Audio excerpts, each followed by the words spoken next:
Yo, magandang araw. Andito tayo sa Osmeña Highway. So, ito yung masasabi ko sa in-upload ni Manila Bike Commuter. Wag niyang i-recommend na gawin ng iba to kasi napakadelikado. Kumbaga, sabihin natin na sa gantong oras, makakapag biyahe ka sa gilid dahil nakabike ka naman, pero most likely rush hour mo lang magagawa to kasi kapag ginawa mo to ng lumagpas ng 8 AM to 12 PM, doon na magkakagulo kasi bumibilis na yung daloy dito sa Osmeña eh. So kung galing kayong gate 3 then papunta kayong Buendia, wag nyo nang pasukin to sa mga nakabike kasi hindi talaga siya recommended, lalo na dito. Ito yung side ng exit mula sa Skyway. So kumbaga, kaya na nakikita mo ba yan kung gaano kabilis yung mga may exit na yan. Kahit kaaway ko hindi ko papadaanin dyan, tol. Kaya ayun, may nag-iisang bike ko, pero kaya na hindi ko i-recommend na dumaan dito yung mga tao kasi napakadelikado eh.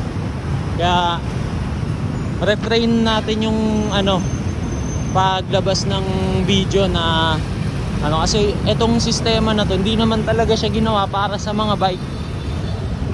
Nasa exit na nga ako, pero pinagbigyan, salamat. So, mapilit talaga kayo, gusto nyo mamatay, di ba? Or gusto nyo nakasugal yung buhay nyo. Paglagpas nyo ng Skyway exit, kumanan kayo, tol, wag kayo sa gitna. Kasi kahit yung mga nakamotor nasa gilid, tayo na natatakot din yun sa mga mabibilis, pre. Tsaka maganda na ito, sabihin nating bike commuter, hindi lang tayong dito gumagamit, men, maraming mas mabilis. Kaya wag nyong wag nyong dadaanan kasi napakadelikado. Meron namang kabila nito eh, yung sa Med Johnson, ang labas nun sa din naman eh, Magallanes. Kaya wag na wag, di ba? So yun yung take natin kasi baga parang pinapalabas na only option. Ngayon, kung mapilit din talaga kayo na meron kayong death wish, kahit nga naka-pixie, nakakatakot to kahit mabilis. Mag-counterflow na lang kayo sa kabila, sa kaliwang side. Marami namang gumagawa nun eh. Ngayon, dito sa kanan na side, tangin na wag nyong gagawin to, men. Tangin na, wala, kahit mga nagpapakarera, hindi nila pinapadaan dito eh. Nakikita nyo ba yan? Kotse, tsaka motor, men, tsaka mga bus. Mga bus pala. Ayan gilid lang par.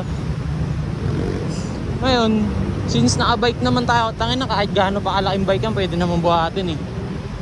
Kung mahihirapan kayong dumiretso ng Buendia kasi straight kayo, okay lang yan, na kayo, overpass na paayala, pwede naman kayong tumawid-tawid eh. Lahat naman tayo tumatawid ng illegal eh, di ba? So yun, wag natin gagawin to, men. Tayo na, nakakatakot to.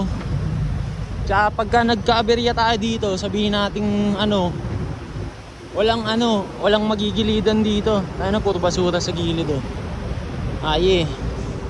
mag-iingat. Sa kabila na lang kayo dumaan or sa counterflow, basta wag dito sa gilid, nakakatakot to.